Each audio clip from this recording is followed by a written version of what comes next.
More setbacks for troubled Halbech Industries today as Russian federal police uncovered extensive evidence linking the corporation's senior officers to illegal arms trafficking.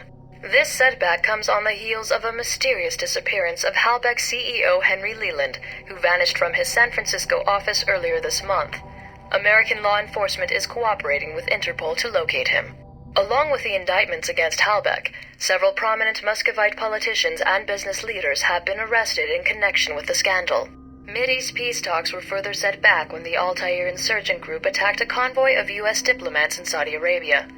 This attack was just the latest in a period of escalating violence in the region, which began when al-Samad collapsed last month. Since the disappearance of Ali Shaheed, the al-Samad terror network has disintegrated, with chief lieutenants forming their own breakaway sects in their attempts to establish dominance. This fragmentation of the al-Samad network has coincided with a dramatic drop in arms trafficking in the region, an event which has Pentagon officials relieved.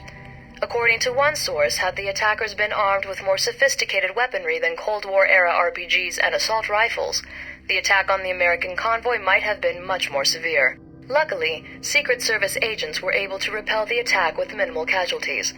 None of the Senate delegation to the Mid-East Unity Conference were harmed, but 2 Secret Service agents were killed in the line of duty. Our thoughts here at INN are with them and their families. On the 1-month anniversary of the Roman Museum bombing, thousands turned up for a candlelight vigil in memory of the fallen.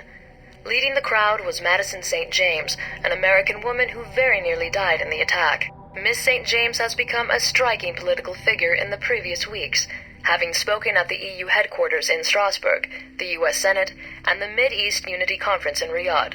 She has called for reforms in anti-terror legislation, citing sweeping human rights violations that are ultimately ineffectual at combating terrorism. Uncertainty still grips Taiwan in the wake of the deadly riots at last month's political rally. With the death toll standing at over 300, concerns have been raised that President Ronald Sung's pro-independence government has become too aggressive. President Sung survived an assassination attempt during the rally, which many critics are calling an attempt to incite a war between Taiwan and mainland China. President Sung has refused to back down in the wake of the attempt on his life, and in a speech made earlier this week declared that his life meant nothing compared to Taiwanese independence. With no new evidence, the search continues for the alleged assassin, a man only known as Michael Thornton.